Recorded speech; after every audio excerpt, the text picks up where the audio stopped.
Ji, point of order पे हनीफ अब्बासी साहब, मैंने मौलाना फजल रहमान साहब तशरीफ़ रखते हैं, वो बोलना चाह रहे हैं, मैं उनको टाइम दे रहा हूँ सिर्फ 2 मिनट के लिए प्लीज़।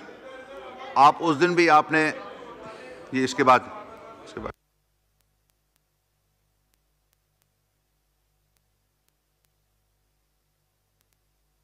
हनीफ अब्बासी साहब का माइक खोल। बहुत शुक्रिया जनाब स्पीकर। और जनाब स्पीकर भाईजान, मैं आप कह दूंगा उनको, आपको टाइम देंगे। मैं जनाब स्पीकर, आप भाई हैं, एक दूसरे के करेंगे ना।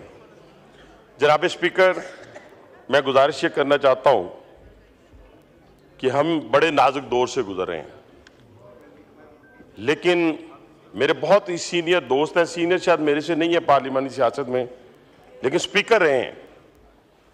2 दिन पहले जो इन्होंने यहां पे स्पीच की है और इसमें पख्तून कार्ड खेलने की कोशिश की है, मैं बार बार इनको कह रहा हूं कि ये जुबान की बुनियाद के ऊपर, सुबाइयत की बुनियाद के ऊपर ये सारे कार्ड इस पाकिस्तान में पहले दुश्मन खेल चुका है।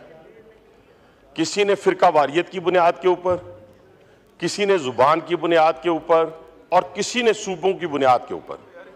ये जो आप खेल खेल रहे हैं, ये एक नाजुक खेल है। इसको पाकिस्तान की सालमियत पर अगर आंच आ रही है तो खुदा के लिए अपने इक्तदार की खातर ये कहना छोड़ दें। अच्छे बच्चे बने हैं, 8-10 दिन हुए आपको अच्छे बच्चे बना हुआ, तो आप अच्छे बच्चे बने रहें। दूसरा, अगर किसी को भी कोई जिच पहुंची है सियासी तौर के ऊपर, तो उसका सियासी मुकाबला करें। आज जो गुफ्तगू आप करते हैं या करने जा रहे, मैं अब की आपको गारंटी देता हूं रावलपिंडी की जी, मैं रावलपिंडी से नुमाइंदगी कर रहा हूं। मैं कहता हूं कि एक पख्तून को, जनाब स्पीकर, एक पख्तून को रावलपिंडी के किसी एक थाने में बेगुनाह, गुनाहगार पंजाबी हो, पख्तून हो, वो सरकारी इमलाक को नुकसान पहुंचाए, वो किसी प्राइवेट इमलाक को नुकसान पहुंचाए, मैं जिम्मेदार नहीं हूं, लेकिन एक पख्तून को अगर रावलपिंडी के किसी एक थाने में बेगुनाह 1 रात 1 दिन रखा जाएगा, जनाब स्पीकर, मैं उसका जवाब दूंगा आपको। मैं नहीं हो सकता, यह मुमकिन नहीं है कि किसी पख्तून को बेगुनाह पकड़ा जाए। लेकिन आप करते क्या है जनाब स्पीकर, यहां पे आप आंखें दिखाते हैं स्पीकर को, वहां आप डी चौक में अकेला छोड़ के भाग जाते हैं।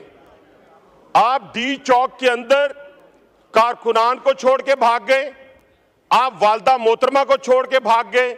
मैंने ऐसे बेटे, ऐसे बच्चे आज तक नहीं देखे जो अपनी वालदा मोहतरमा को छोड़ के भाग जाएं। मैंने आज तक ना पख्तूनों में देखे, ना पंजाबियों में देखे, ना सिंधियों में देखे, ना बलोचों में देखे, ना कश्मीरियों में देखे, और माशाल्लाह ऐसे बच्चे भी नहीं देखे जो वालदा मोहतरमा से 20-20 साल बड़े हों, ऐसे भी मैंने नहीं देखे। लेकिन चले, कोई बात नहीं, आपने छोड़ दिया, आपका अंदरूनी मामला है। लेकिन वो जो गुस्सा है वो हम पे क्यों निकालते हैं आप असेंबली को कहते हैं जी कोई फायदा नहीं है, तो रिजाइन करें, सुबह आज रात को रिजाइन करें, जाएं, जाके लोगों के पास जाएं। मैंने तो कुछ कहा ही नहीं आपको, रिजाइन करके जाएं और इस असेंबली को छोड़ दें, तो हम मानते हैं कि जी फायदा कोई नहीं है। लेकिन यहां पे खड़े होकर और आपकी जो बाहर बैठी हुई फैक्ट्री हैं, जिस तरीके से इस पाकिस्तान की सालमियत से खेल रहे हैं, आपके बारे में तो कोई शक ही नहीं रहा।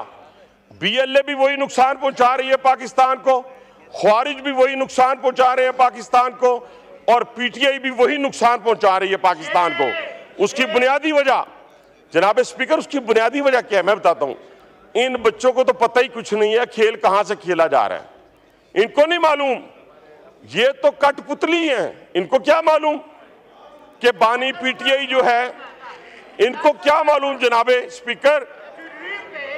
स्पीकर, ये कदम कदम बुलाएं, घबराना नहीं जनाब स्पीकर, घबराना नहीं, ये कदम कदम बुलाएं, ये सवाद कुए जाना, ये कदम कदम बुलाएं, ये सवाद कुए जाना, जिन्हें जिंदगी हो प्यारी वो यहीं से लौट जाएं।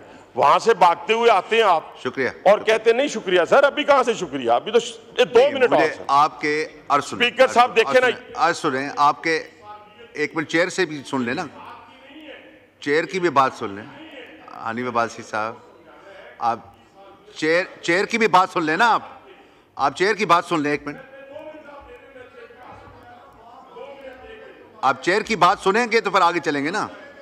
मेरी गुजारिश ये है, मैंने मौलाना फजल रहमान साहब को टाइम देना है। आपके चीफ विप ने कहा है 2 मिनट के लिए आप पहले हनीफ अब्बासी साहब को टाइम दें, इसलिए मैंने वो एहतराम करते हुए वो किया है। तो आप वाइंड अप करें, मौलाना साहब ने बोलना है। वाइंड अप करो जी, वाइंड अप करें। तो मैं ये कह रहा था कि इनको समझाने वाली बात ये है कि आप देखें ना, वो लीडर ऑफ द अपोजिशन माशाल्लाह बड़ी जबरदस्त बात की उसने अब सीधे रास्ते पे आ गए, और सीधे रास्ते पे आने के बाद फिर नामालूम का जिक्र उन्होंने शुरू कर दिया। और मैंने उन्हें कहा, मेरे दोस्तों, मेरे भाइयों, आपकी सारी बुनियादें जो हैं इस मुल्क को खोखला करने की बुनियादें मेरे दादाबू ने नहीं रखी है, अल्हम्दुलिल्लाह, ये इनके दादाबू ने रखी हैं सारी की सारी बुनियादें। ये कल भी जो सकूते ढाका के ऊपर बात कर रहे थे, और इनका सोशल मीडिया जो आज वहां पे बातें करता है, और खास तौर पे एक में बड़ी अफसोसनाक बात है जिसको मैं कंडेम करता हूं, जिसको हमने बचपन से पढ़ा।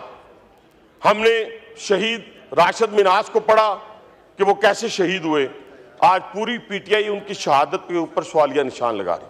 हमारी आने वाली नस्लों को, हमारे बच्चों को झूठ पर मबनी इनकी जितनी लिस्ट आई है मिसिंग पर्सन की, जनाब स्पीकर, आए इनसे कहें यहाँ पे एक एक का नाम लें। कोई अडियाला जेल में है, कोई अटक में है, कोई जेल में है, और बाकी सारे रिलीज हो गए। झूठ की बुनियाद पर कब तक आप सियासत करेंगे? झूठ की बुनियाद पर अपने इक्तदार के लिए इस पाकिस्तान को कब तक आप दांव पे लगाएंगे? ना करें। ये पाकिस्तान होगा तो सारे लोग होंगे। अभी तो एक खुरा जा रहा है जनाब स्पीकर, अभी तो अब्बू जी जो पकड़े हुए हैं उनका खुरा सीधा बानी पीठे की तरफ जा रहा है, माजरत के साथ। और बड़ा ही संगीन किस्म के इल्जामात जो हैं वो जो लग चुके हैं, एविडेंस आ चुका है। अभी तो वो किसे कहते हैं ना, पार्टी शुरू हुई है, और इंशाअल्लाह ताला ये मंतकी अंजाम तक पहुंच रहे हैं। अगर जनाब स्पीकर ये मंतकी अंजाम तक ना पहुंचा तो फिर वो जत्थों की हुकूमत जो आज शाम में है, जो आज इराक में है, जो आज लीबिया में है, जो आज अफगानिस्तान में है, वो इंशाअल्लाह इस पाकिस्तान में हम नहीं होने देंगे।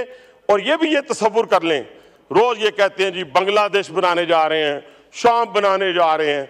और भाईजान, आप 10,000 बंदों के साथ अपने इनकलाब को बर्पा नहीं कर सके, तो आपने बांग्लादेश और शाम, और ये बांग्लादेश की ना फौज है, ना शाम की फौज है, ना लीबिया की फौज है, ये वही फौज है। अकबर अल्लाह।